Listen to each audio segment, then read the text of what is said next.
the financial contributors to today's event,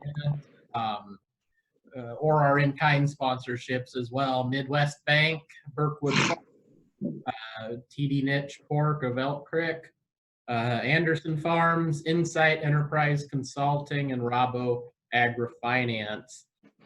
As I alluded to, we've got Dr. Patrick Webb here with us today, but first I want to welcome Al Junkie to the program. Al is the Executive Director of Nebraska Pork Producers. He's going to share a few words with us and segue us into our next segment. So the floor is yours, Al.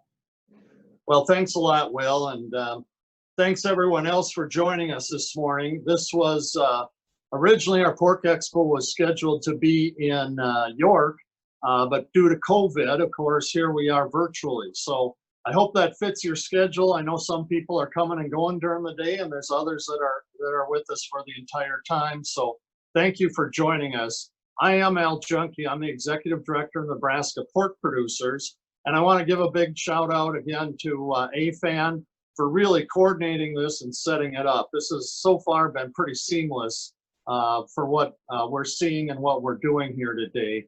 And thank you to the Minnesota Department of Agriculture also for being one of the co-partners in this along with us. Nebraska Pork Producers have been around since 1961. As of the end of last month, the Hogs and Pigs report came out. You will see 3.85 million pigs in our barns today, according to that report. And that continues our growth that we've seen in the swine industry here in Nebraska.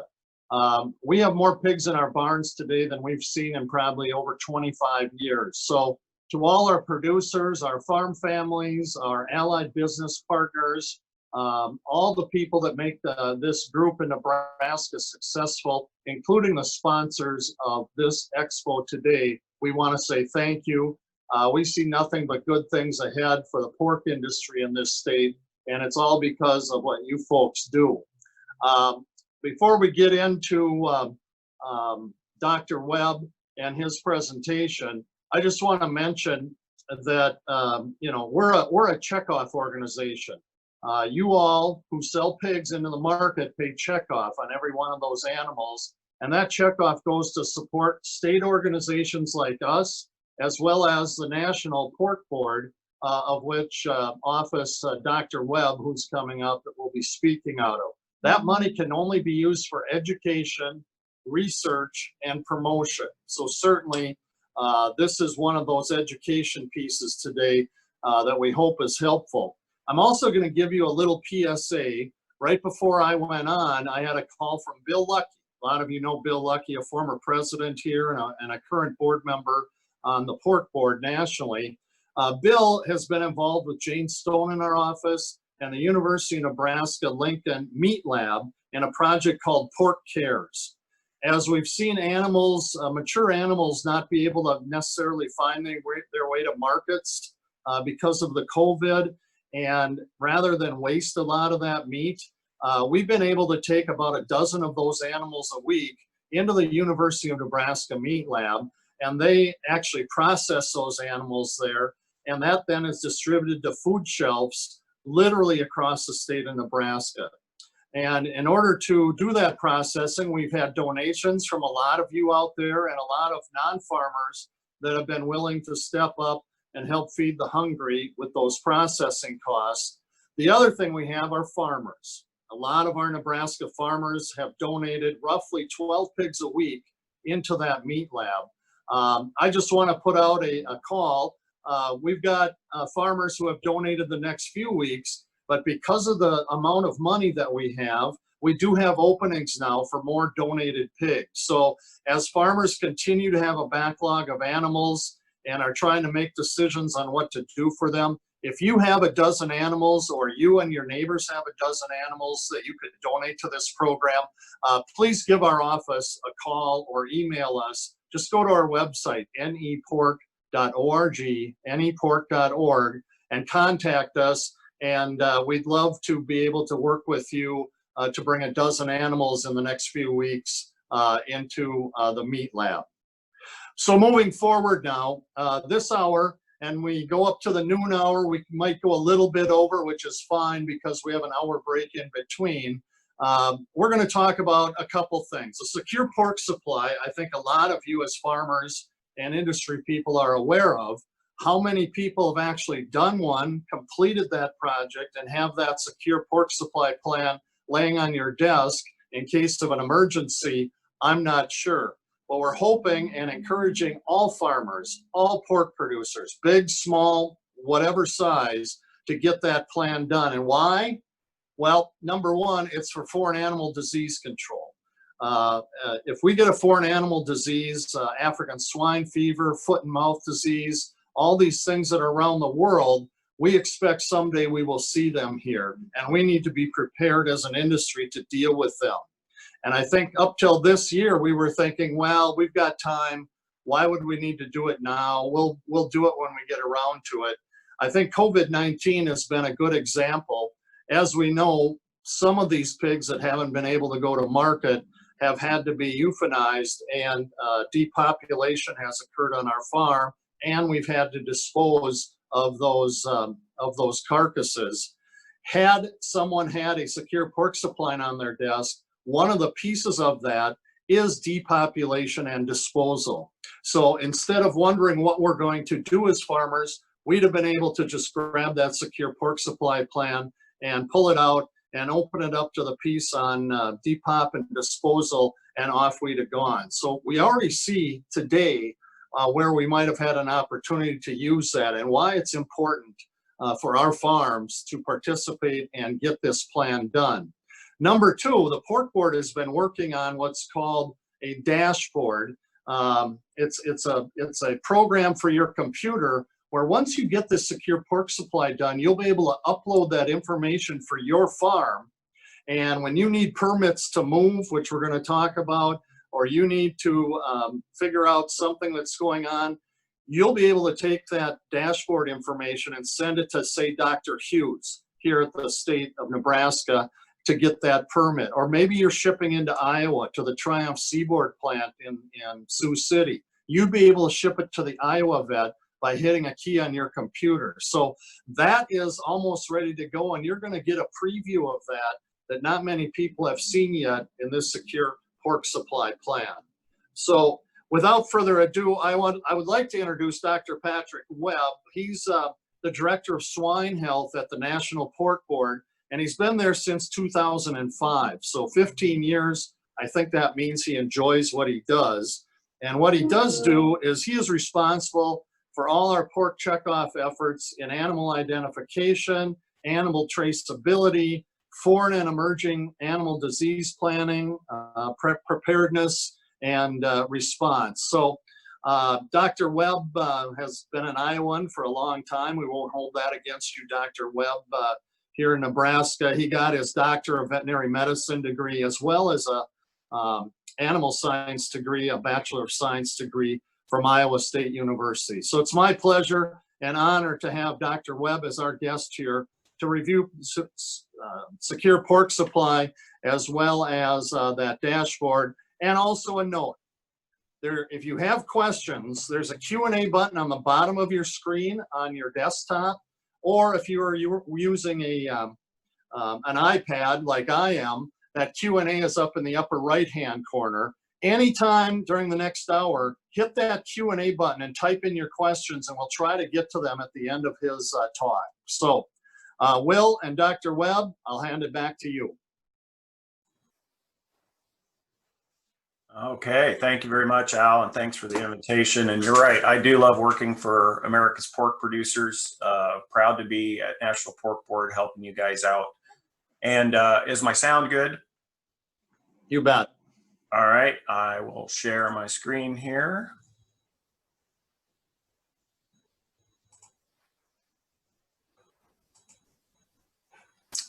Let's see, are you able to see my screen?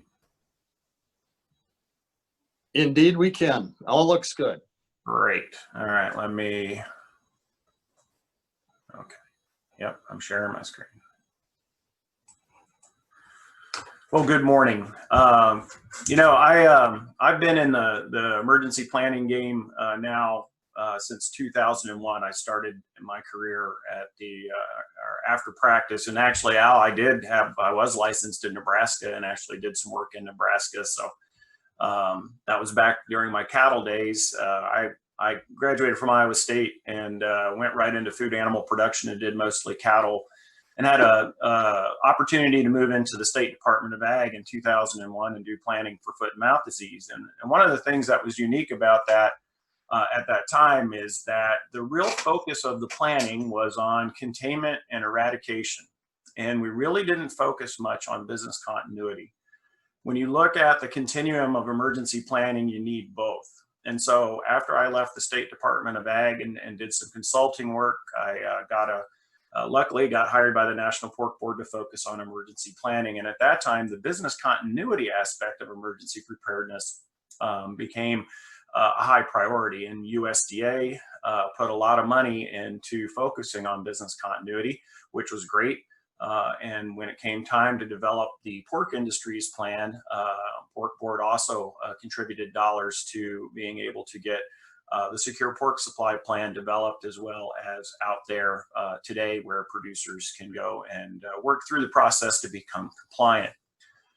In the world of emergency response, if we were to get ASF, we have a couple things that we know are going to happen. The first thing is that we're going to lose trade. And with our exports being above 25% and the value of those pigs disappearing basically overnight, we end up with billions of dollars of revenue loss, not just for us, but across the other commodities as they have to adjust.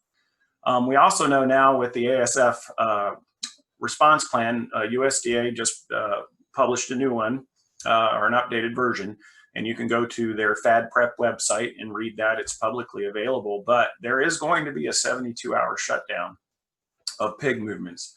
And what ends up happening there is we start backing pigs up, and that would be about 1.5 million pigs in a 3 days period of time. And as everybody has learned from COVID, you just don't start back up. You have to work through your backlog. We know that we're going to have to do some things very, very rapidly. We know that we're going to have to figure where the disease is and isn't, and that could be locally, that has to be regionally, and more importantly, nationally, because if we can't get to a place where we can regionalize the areas that don't have disease and allow them to get back into business, we're not even going to be able to really have anybody benefit. And so in order for all of that to occur, we have to be able as an industry to provide our state animal health officials with information. They need to know where their pigs are, and luckily the pork industry is a big proponent of premises registration, and our commercial industry, I would say, is at 100%. They also have to communicate with producers to let them know what's going on, what the new rules are, what to look for, how to report.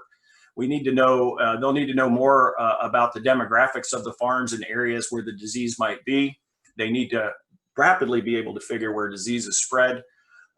They need to be able to prioritize where you test in order to determine if disease is there or not, or test farms that may need to move before other farms.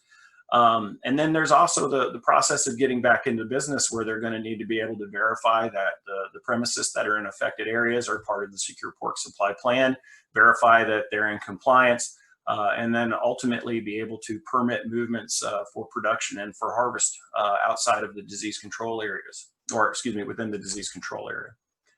From the producer perspective, you have to be able to provide that type of information very, very rapidly, and it needs to be in a standardized format.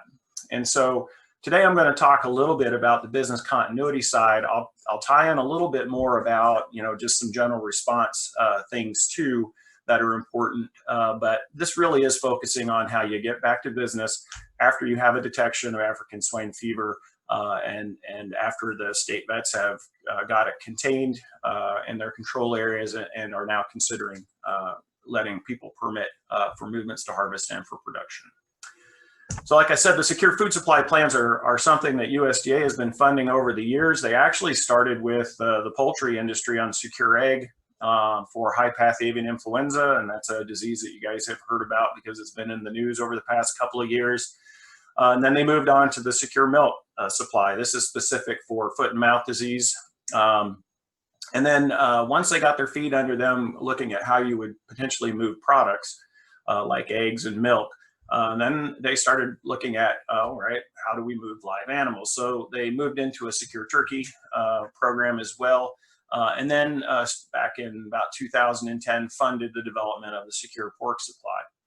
Our plan is go big or go home. Many of the other plans only deal with one disease, but foot and mouth disease, classical swine fever, and African swine fever would have the same effects on the pork industry regarding the loss of trade, the disruption of commerce. And so we wanted to put it all into one big group because we're under constant pressure from those three diseases. As Al pointed out, they're all over the world, but not here. And we want to keep them out first and foremost. The other thing is that, in our industry, different than the poultry, let's say the egg layers, they're moving a product, they're moving an egg. We need to move our animals. Conservative estimates look at about 1 million pigs on the road every day for production purposes or to harvest. And that's our lifeblood, is being able to continue to do commerce. They have started a secure beef supply program as well, and they're focusing and working on that. All these secure food supply plans have things in common. They were all developed cooperatively between the industry, our state animal health officials, our federal animal health officials, and academia. So that's good. That's how you try to build buy-in for our set of program standards. It is a voluntary program. Think of this as pre-outbreak preparedness. I like to call it piggy pre-check. While it does put you in a better position to be able to move your animals quicker, you still have to, there's still a possibility that we will have to wait until the state animal health officials feel comfortable enough about what they understand about the control area to want to start movement. So while we're encouraging producers to get into the secure pork supply, become compliant with that, it's still ultimately up to the state animal health officials when they're going to want to start movements. Those folks that are in compliance, though, position themselves to be in a better position to receive the permits to move. There are biosecurity components, surveillance components, traceability components. There are movement permit guidances in the plan, and these plans, as they become completed, go through a risk assessment process. And that's helpful in determining if there's modifications that need to occur in order to reduce risk. All right. So as I told you, if you go to FADPREP, USDA's FADPREP, just do a Google search for FADPREP. That's where they put all of their plans. And there are plans, response plans for the 3 big diseases: foot and mouth disease, classical swine fever, and African swine fever. I encourage you to go take a look at those. They're actually very well done. But we know that if we have one of these diseases, who's in charge? And that is going to be your state animal health official working in cooperation with USDA's area vet in charge to basically run operations, set up the incident command, run operations at the state level. USDA is setting the national policy, but it becomes the state's responsibility to carry those things out. These are great response guidances, and states can base their response plans off of that. And then the plans that the pork industry has put together, we have based them off of these as well. So we're all reading from the same hymnal when we're talking control areas and infected prims. All of the nomenclature is the same. So we all know what we're talking about. The response plan is based upon the development of what we call control areas. And these are the areas that the states will focus their resources, time, and effort to determine the spread of the disease or the extent of spread. With African swine fever, however, in the new plan, there are also epidemiological networks that they're going to be looking at. So what is that? That's a fancy way of saying positive traces from an infected farm out of a control area.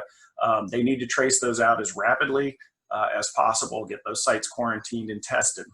And those are what we would call network-based controls. As you know, our industry, we move pigs from our sow farms to our wean to finish barns, or in some cases to a grower and then wean finish, or to a finisher. Those networks are very important, especially with how African swine fever moves. We don't see, the area spread with this particular strain of African swine fever. We see the movement, of the disease correlate more with bad biosecurity in people and equipment and trucks, or the movement of animals that have been infected or exposed. Within that control area, there's going to be permits to do just about everything, but especially business continuity. There will be business continuity permitting that will need to occur. That's where the secure food supply plans come into play. What that allows a producer to do is raise their hand and demonstrate that they're different and that they're following the plan and are in compliance with the components of the plan that are most important for our state animal health officials. These are for folks that aren't infected but affected by the stop movements that would occur within the disease control area.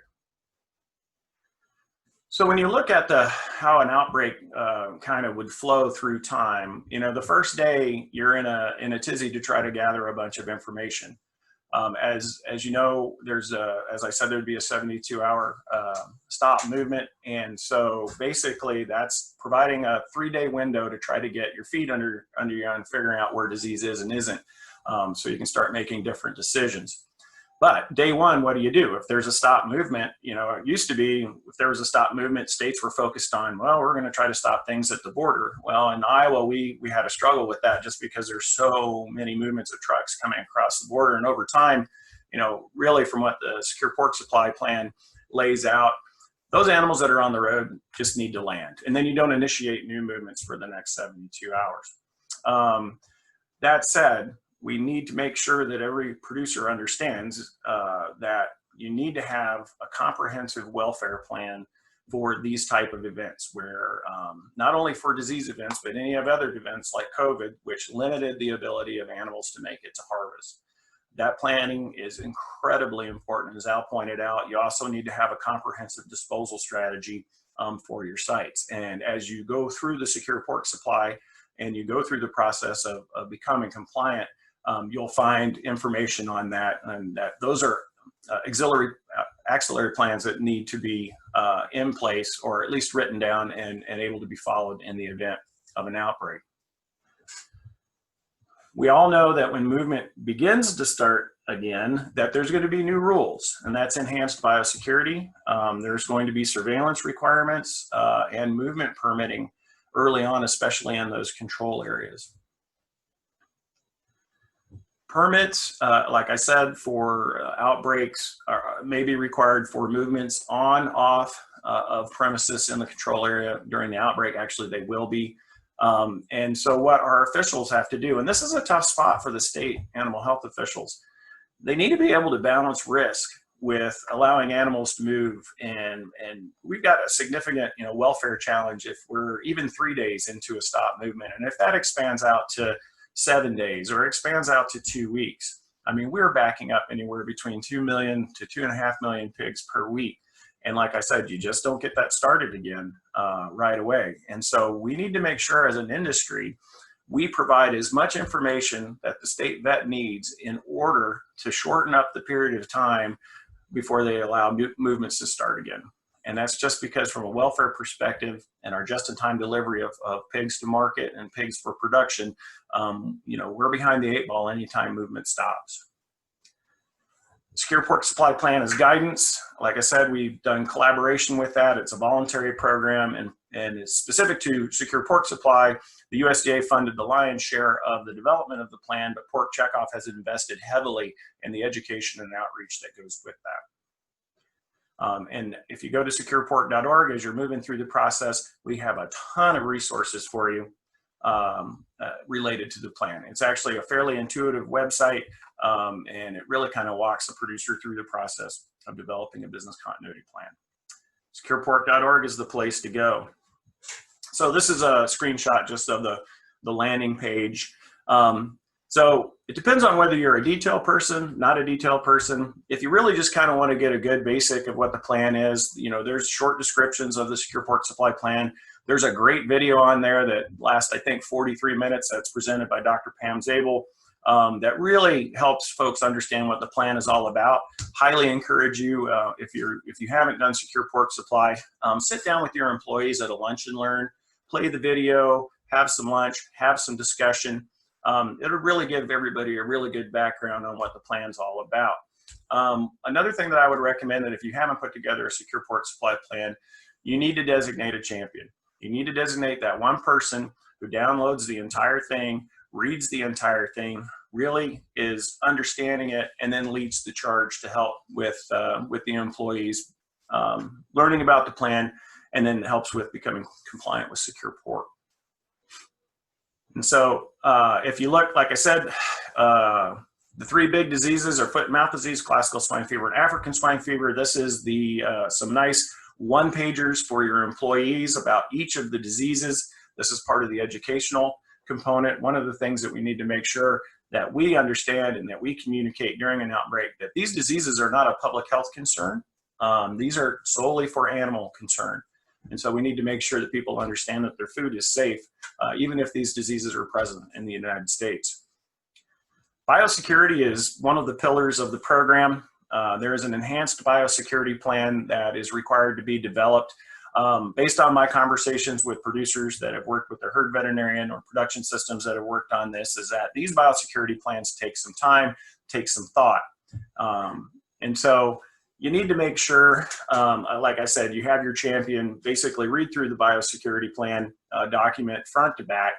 That alleviates a lot of the questions that we get here at National Pork Board that folks come to us with regarding biosecurity planning. If you have somebody who really understands the document, understands what's in there, that helps in the development of the plan.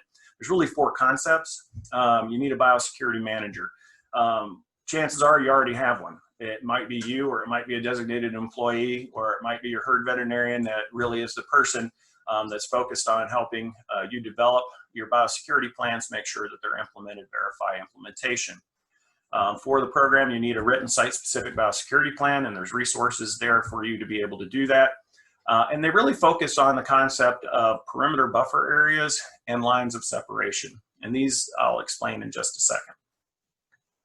So the Biosecurity Manager, that's your champion. For biosecurity, they can use a self-assessment checklist and the information manual for enhanced biosecurity to work through the process of developing a plan. Now, it may be that you already have a biosecurity plan in place. I would say that 99% of the folks out there probably have one. So you could use the self-assessment checklist against that to see if the current biosecurity plan is at the same level as the enhanced biosecurity plan.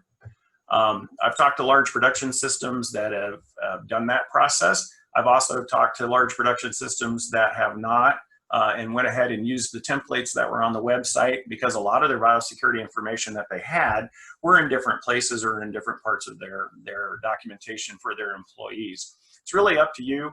I would encourage you, to really work closely with your herd veterinarian on the development of your biosecurity plan, the enhanced biosecurity plan. You're going to have to train your employees. And again, all of those resources for employee training are available at securepork.org. And then it comes down to ensuring compliance during an outbreak.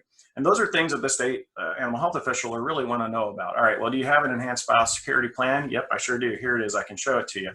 But what you really need to be able to do is not only can I show you the written plan, but this is how we're verifying that the plan is indeed implemented during the outbreak and that our employees are in compliance. So creating that site-specific biosecurity plan, like I said, it's been a bit of a challenge just from the standpoint of it takes some time and thought. One of the things that's, maybe unfamiliar to folks that have not developed these types of plans is that you do have to have a site map. And basically, this plan that you're putting together explains how this production site where you have animals would meet all of the biosecurity measures listed in the checklist. And like I said, you could use the checklist to compare against your own biosecurity plan. That's great. I would say that not many biosecurity plans that I've seen outside of Secure Pork might have that site-specific map that you need. But again, there's directions on how to do all of this. And if you're working with a herd veterinarian who's done these plans for others, they're already going to have a lot of experience in working through that. When you're doing a site-specific map, there is no one template that works for everyone, because every site is different. And so that's where the thought process comes in, where you're sitting down and you're really looking at, all right, well, how would we set this site up to make sure that we can continue to do business in a way that's where we've enhanced that biosecurity to the point where we are reducing the potential risk of disease introduction into the site even more. The perimeter buffer area is an important concept, and that's really established around your animal buildings. And it's really kind of what I'd call an outer control boundary or an outer control zone. And what that's designed to do is try to minimize the chance of contamination of something like ASF close or near to the building. Like I said, there's no one-stop shop for how big this thing needs to be. It just needs to be something that's logical, that works for the production site.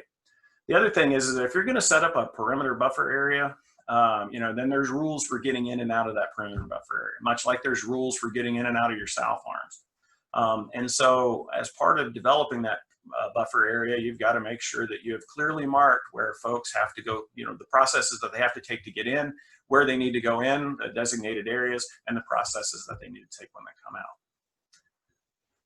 The line of separation is another concept. For many of these plans, the walls of the building for the house where you're housing your pig is pretty much where that is.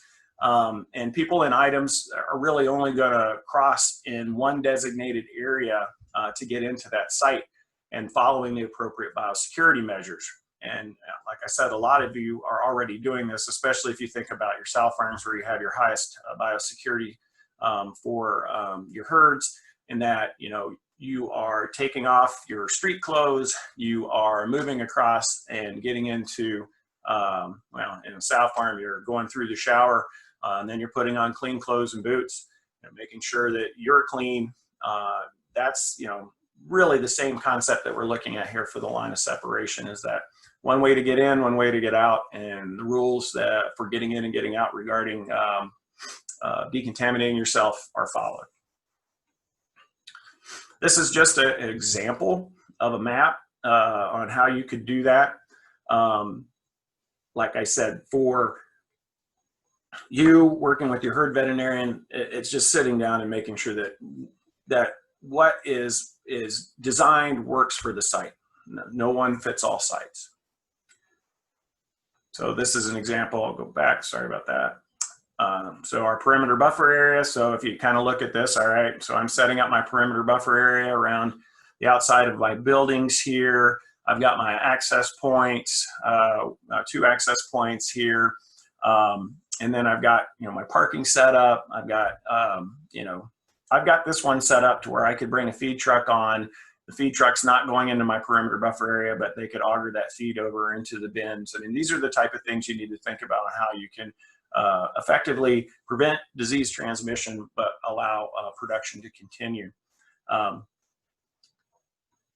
Lines of separation, again, just these are the building walls. Here's where you go in. There's 2 access points. There's rules for getting into the barn and cleaning yourself up and getting back in there and then getting back out.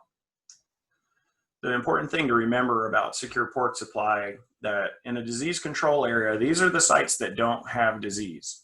And so the goal is to prevent the disease from coming on. And the second goal is to prevent it from leaving if it did get on. Just another couple examples here. Contingency plans are part of secure pork. You need to have a plan for inclement weather. Being able to do any type of cleaning and disinfection is super hard in the winter time. So you need to have strategies built in to ensure good biosecurity, especially of the trucks that are moving onto the site. Excuse me. Your stop movements that we've talked about, that's that welfare planning, and then the carcass disposal planning. One thing I will suggest, if you haven't done this already, is to reach out to your state animal health officials and ask who in the state could help you with the development of a carcass disposal plan. Through our learnings through COVID with states, that the authority for disposal and how that's done in emergencies may lie in 1 or 2 different departments. We want to make sure you're maximizing your time and planning by having somebody help you there. Manure storage, if you're not allowed to move manure off your site because you're in a control area, you need to have a strategy for how you would handle that. Again, working with your herd veterinarian is a way to kind of think through this process, and other folks that might provide good resources like your county extension, or you may even have folks on staff that work on the environmental issues. I mean, this is really a group effort led by a champion to develop a solid plan. Traceability is the second leg of the program. Now, we know we've got good traceability in the pork industry. And so I think, this audience, that you all have your premises ID numbers. But one thing that you can do to help your state animal health official is go to Pork Board's website. We've got a premises verification or validation service there. What you can do is you can put in your prem ID and it'll return the street address. If the street address doesn't match up that comes out in the system doesn't match up where the pigs actually are, you need to contact your state animal health official. That means that there's some discrepancies in the data as to where, back when the premises was registered, where the pigs actually were. So you can help your state animal health official by doing that. If you haven't gotten a Prem ID, you request them through the state, your state animal health official's office. They work through the process of getting that national premises ID number for you. And as part of that process, you'll have to include a valid 911 address with lat long. One thing that we're asking, and this is outside of secure pork, but it just is a logical extension. If you have a nationally standardized number that's unique to your production site where your pigs are located, then we need to start using that number as part of our record keeping. Because in an emergency, we need to be able to tie data to your farm in order to make decisions on whether you can move or not. And so you need to associate your premises ID number in your records with your animal movements. You need to associate a premises ID number on your veterinary diagnostic laboratory submission forms. You need to be putting that Prem ID on your bill of lading, and I do know at least one packer is requiring that. Once you have the Prem incorporated, use it, because you're going to have to be able to link a lot of information together for your state animal health official to take a look at in an outbreak scenario, and the Prem ID will help that process. And I'll show you how that will work with AgView. Here's our premises verification website. You can go in there, you can look up your Prem. Like I said, it returns the street address. This is actually the National Pork Board's Prem ID. We have to have one in order to provide this service because we work with USDA to verify. You can see our street address here coming back. But one fun thing you can do then is you can generate barcode labels. And that allows you to be able to put a barcode on just about any form of documentation that's valid and easy to scan in. If you go to the website listed here, this lms.pork.org/premises, that's where you can do this work. We also have an ability to batch upload. I think it's 99 Prems at a time to do the verification and also the print off of the barcodes. And that one, if you go to that lms.pork.org/premises and then batch, that gets you to that website. You would download a Excel spreadsheet that allows you to cut and paste your Prem IDs in there, upload it, and it'll verify it for you. Record keeping is probably one of the most important things with secure pork. You've got to make sure you have records on your animal movements. You need to have your visitor logbooks. You need to be able to track movements on and off the site. And electronic records are preferred, and AgView is going to help a lot with that. If you look at movement records, if you want to use the templates, they're there for you. You can take a look at our movement record site, or part of the website, and download any of those templates.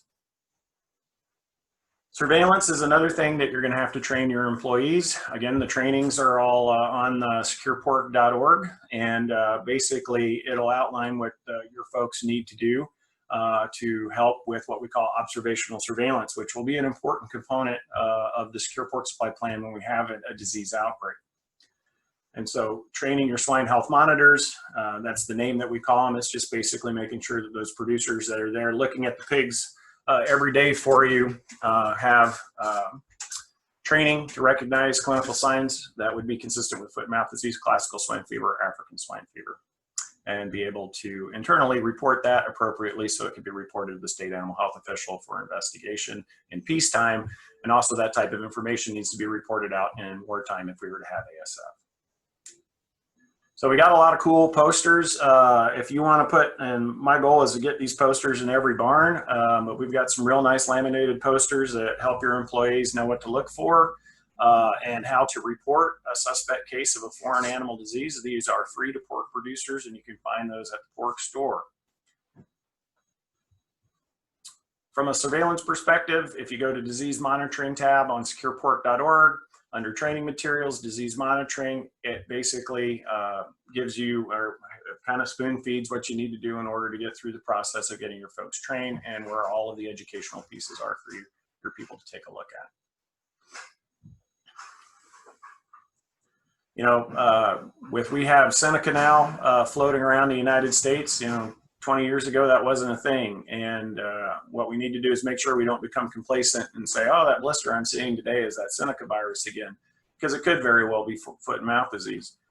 Classical swine fever can look like salmonella in pigs, the same with African swine fever. Classical swine fever can look like PRRS. Also, ASF can look like PRRS. You know, we have all of these look-alike diseases now that are of concern. And so that's why we need to make sure that our producers and those folks that are looking at pigs every day really understand what clinical presentation looks like. Because what we need is we need to report as quickly as possible in peacetime that we might suspect that there's a foreign animal disease so an investigation can occur.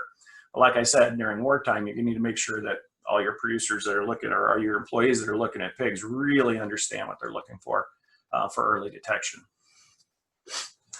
Working with your herd veterinarian on training your folks. You know, we've got a lot of research, a lot of resources related to oral fluid collection, how to do a proper nasal swab.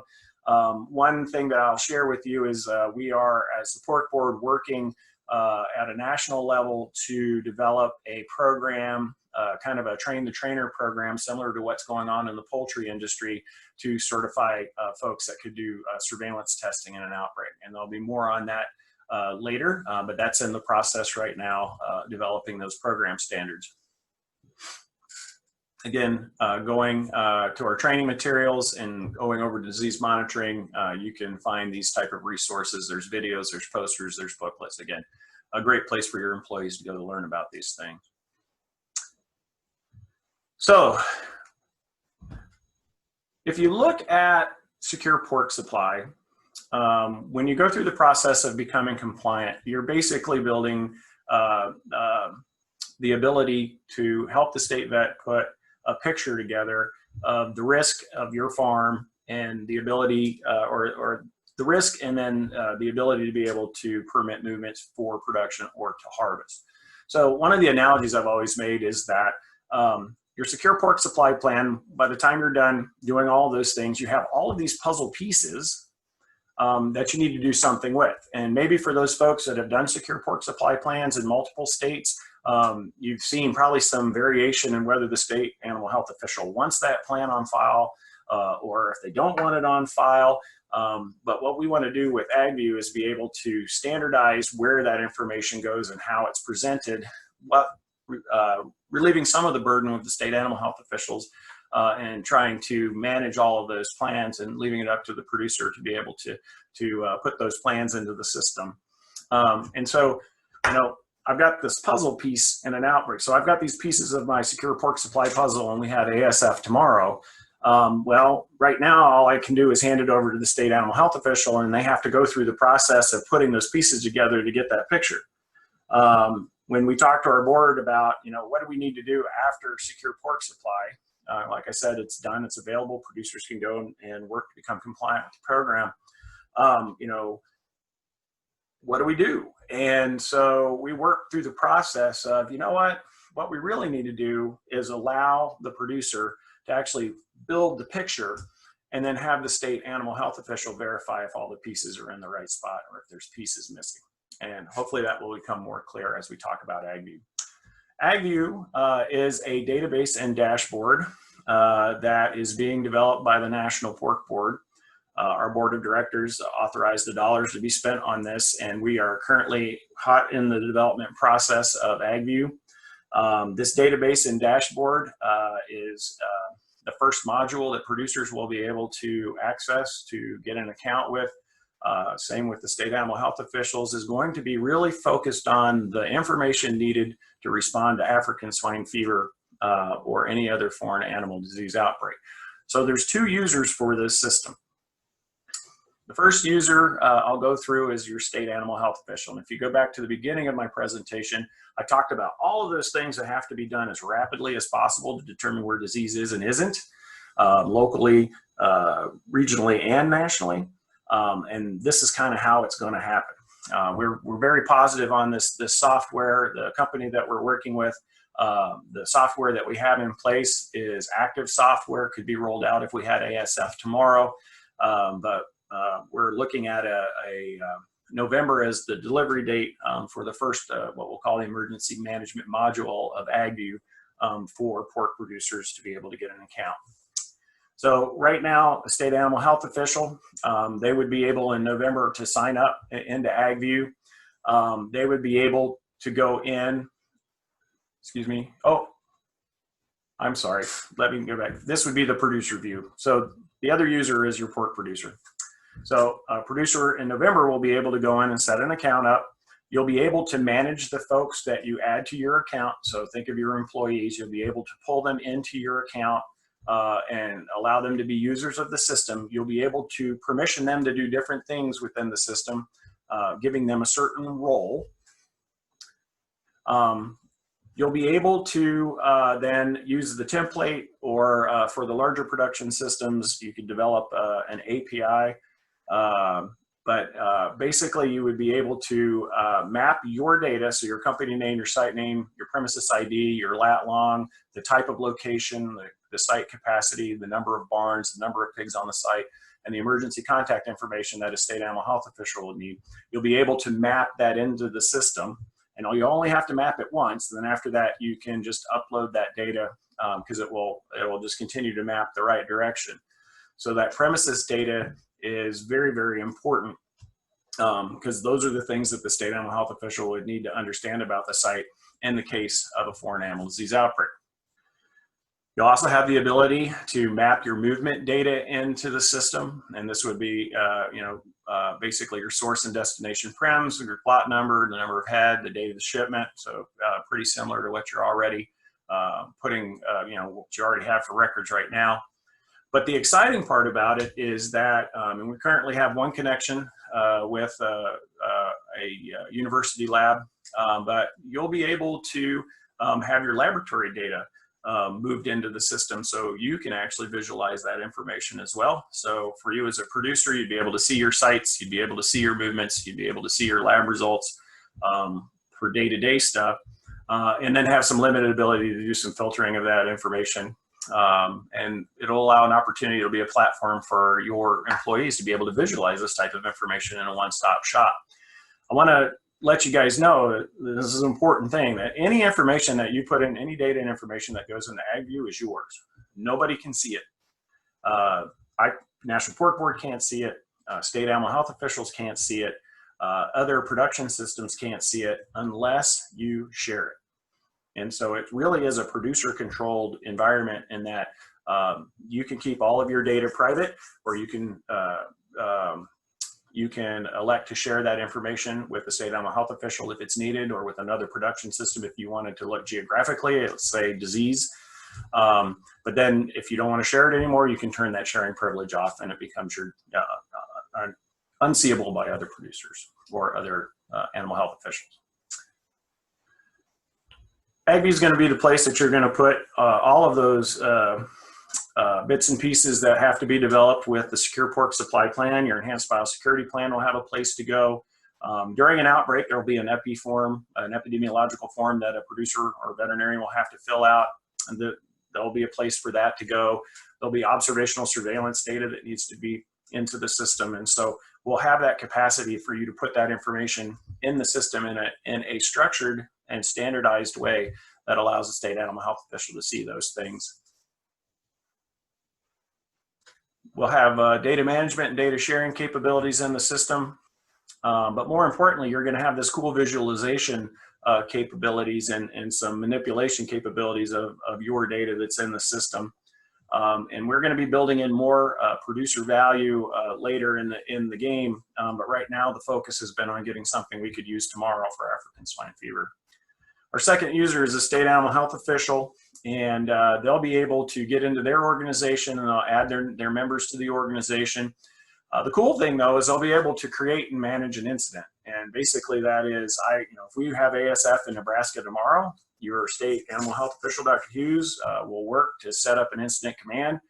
And basically that is the avenue in which activities occur in order to respond to the outbreak and carry out duties and activities related to containment, business continuity, et cetera. And so the system allows the state animal health official to create an incident. They can add people to that incident. As they're creating that, they can map out their control area. And generally we show circles, but the system will allow a customization of a control area to something that's more than just a perfect round circle. That will help actually from the standpoint of just realistically how control areas may need to function based upon the different diseases you're dealing with. And so it'll allow the state animal health official to search for the prem ID or locate the prem, be able to set up a control area around that. And then those premises that are in there, those premises then can be classified. So if I've got a site that's positive for African swine fever, it will show up as an infected site. And so this allows the customization of designation of the site by the state animal health official. They'll be able to add people to the incident. And so in any incident, they need to bring in other government organizations to help out. So they'll be able to add those folks. As those people are added to the incident, they'll be able to visualize what's going on inside the incident. This is a cool thing. There's the ability to request producer data. And this is going to be that one-stop shop where Dr. Hughes would be able to say, I need to see X, Y, and Z. That information share would go out to the producers when the incident is published. And those producers then would be able to review that and then approve that information share. And then as soon as that's clicked on there, Dr. Hughes would be able to see that type of information. What does Dr. Hughes want to see early on? Wants to see the demographics of the farms he's dealing with in his control area. He wants to know the movements because he needs to figure out whether we've got this thing contained or if it's gotten away. And then also test results for African swine fever as they ramp up testing to determine where the disease is and isn't. So they'll be able to get that draft all put together. And then if they're ready to start their incident, they can publish that incident. And that will automatically get things rolling as far as the data sharing is concerned with the state animal health official. The data share confirmation, this goes back to the producer side of it. They'll be able to see what the state vet's requesting and be able to share that data with one click. So there's no fishing around for, okay, what does he want to see? How do I get it to him? You just click right on it and boom, it happens. State vets will also have that data visualization and manipulation. These are some examples of control area and animal movements. Another fun thing about the system is that the state vet will also be able to see on this map the status of the site related to testing, whether the site's positive, non-negative, inconclusive, or negative. And so we think there's a lot of power there for the state animal health official to be able to visualize this type of information. I know I'd rather look at this than have to dig through a bunch of spreadsheets or dig through a bunch of laboratory test results in order to try to put together that picture. This is that puzzle I'm talking about. This is your Thomas Kincaid for Dr. Hughes to be able to get a real good idea of what's going on very, very early in an outbreak. Again, as we move through an outbreak and business continuity and permitting becomes an option, then AgView helps with that as well. It'll help verify the secure port supplies attributes in peacetime. That's that producer premises information, the animal movements, the enhanced biosecurity plan. But in wartime, you're going to have those lab results come in. There's the epidemiological form I talked about. There's observational data that needs to come into the system. This is where that information is going to go. This is where Dr. Hughes will be able to see those attributes. One of the cool things too that we worked into the system that was a request from the state animal health officials is Dr. Hughes would be able to invite Dr. Kaizen from Iowa into the incident. This could help on the business continuity side, especially if there's movements of animals that need to occur across state lines for production purposes or to harvest. This helps shorten up the step. This allow the other state animal health official to get in and help verify information that they need to see as well. So that's something that we're pretty excited about. So if you look at the value of AgView, one, I think we've got a system out there that's going to be delivered in November 11th, or not 11th, just in November, that's going to be able to do something that I don't think other systems out there can't do. And so there's a tremendous value, I think, to AgView, especially related to the wartime application. But in peacetime, at least with this initial release, you can get in, you can get your premises in there, you can look at your own premises, you can look at your own movement data, you can look at your own site, SPS enhanced site specific plans, those things that you put into the system. And you'll be able to get that in there, see it. Anyone who's a user in your system will be able to see that information, and there'll be some limited ability to query that data and work with that data.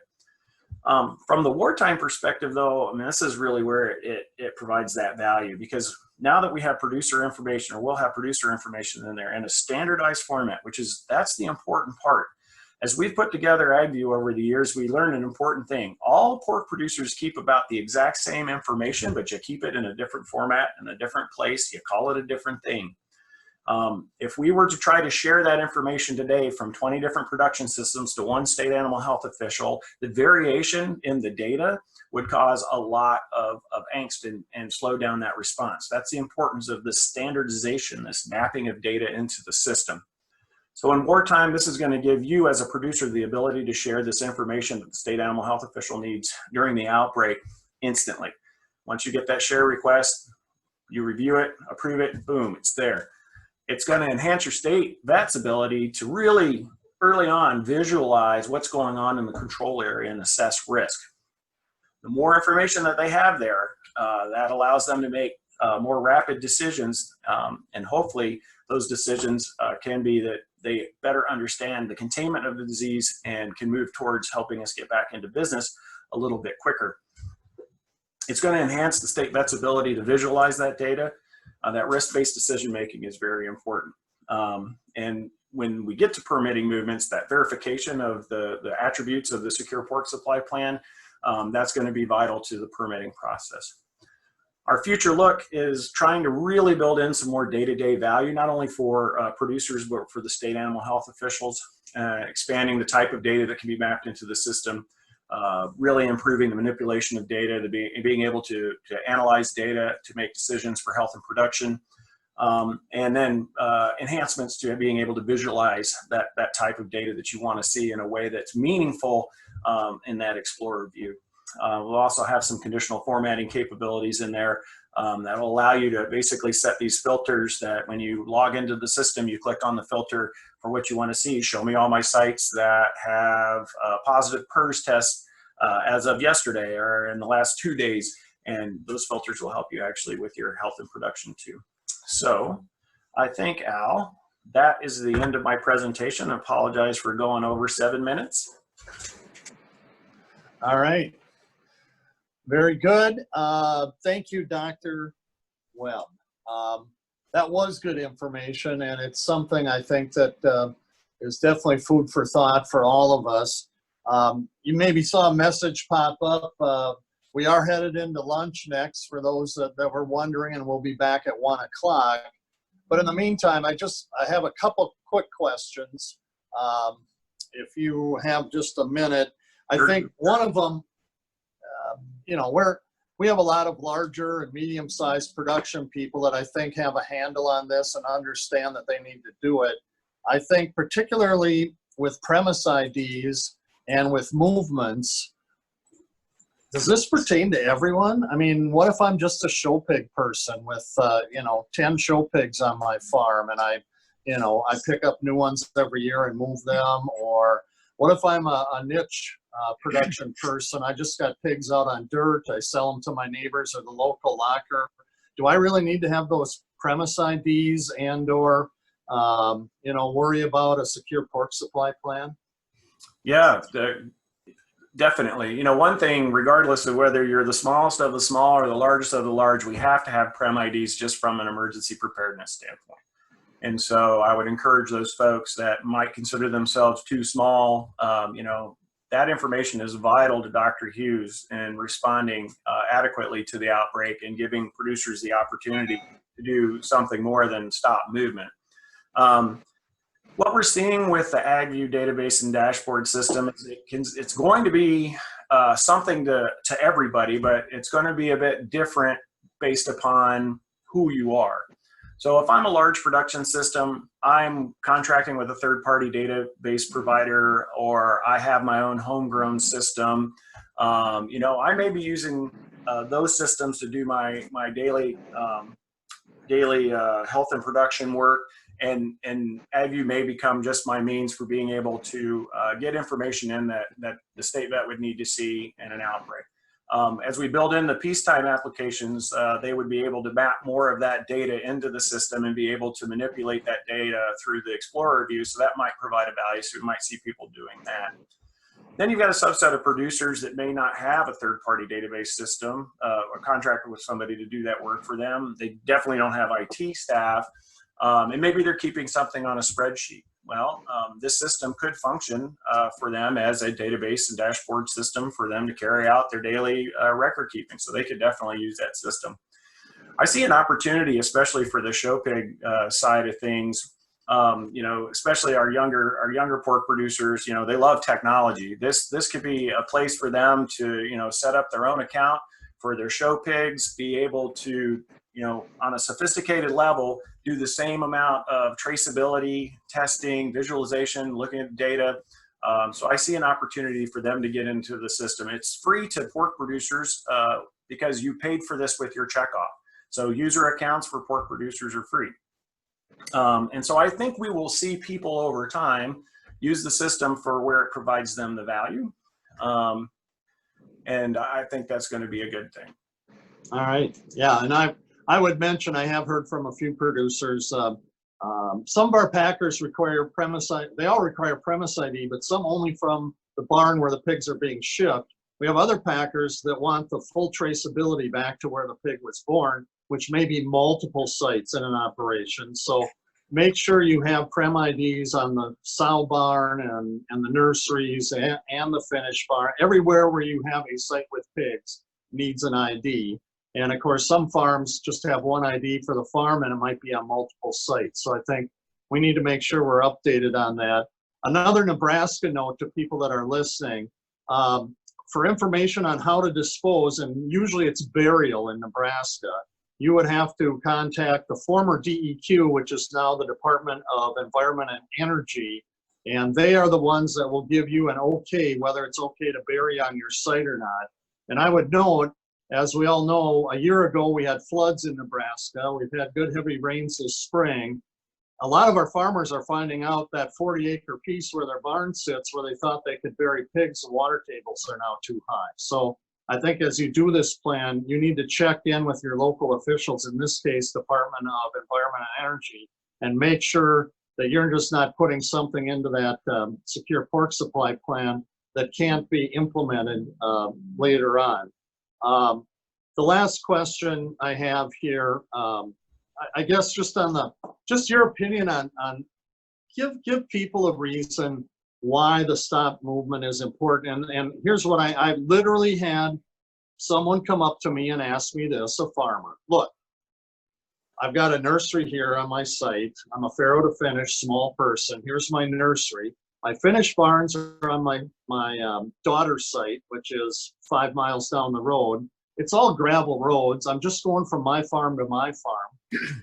Why would I care about a stop movement? Who's going to stop me driving those gravel roads with those pigs? I got to get them out of one barn into the other.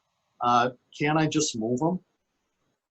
Yeah. So, you know, in talking with USDA and various state animal health officials about stop movements, so it seems that the consensus is that it's an opportunity to provide some breathing room to get a handle on risk and where things are and aren't. The challenge is that you have to scramble real quick as a state animal health official or as USDA to try to access that type of information.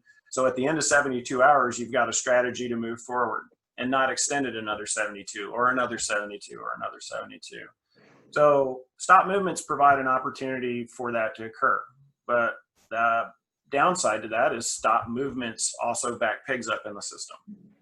And so I think the goal of AgView is to be able to provide enough information in a rapid enough fashion that we could, even before the 72 hours is up, give a better picture of what's really going on. So for example, I've got my control area. Dr. Hughes sets up the control area, has requested the information from the producers using AgView, and we'll assume that we've got, you know, a lot of producers using AgView. You know, if you've got your infected site and they ask for the movements for the last month, and let's say it's a finisher where they just placed pigs a month ago, you know, you might be lucky on the animal movement sites, and you need to verify about people coming on and off the site, take care of the pigs and equipment and those type of things, and where the rendering truck has been, which takes a little bit of time. But that may give Dr. Hughes a better feeling about what's going on in his control area. Or the converse, it's a sow farm that's been shipping pigs 3 times a week to 4 different states. That changes the dynamic of maybe how you need to respond to this, because it may be in multiple states and multiple sites by that point, and that kind of changes the strategy on how you manage it. Bottom line is AgView is there to provide that information and data to the benefit of the pork industry and to the state animal health officials to make good decisions based on factual data. And we saw that in COVID, right? You need to look at the data. You need to dig into the data. You need to understand it and comprehend it to make the best decision possible. That's what we're doing with AgView. All right. Well, again, thank you, Dr. Hughes. We really appreciate the expertise that comes from the Pork Board, and you're a piece of that team over there that we rely on. Appreciate you being here. Anyone that has questions, this was quick. It was an overview, but remember, securepork.org. Securepork.org is your starting point. Keep your eyes open for AgView release coming this fall, which is going to be a great piece to add to your operation and your controls.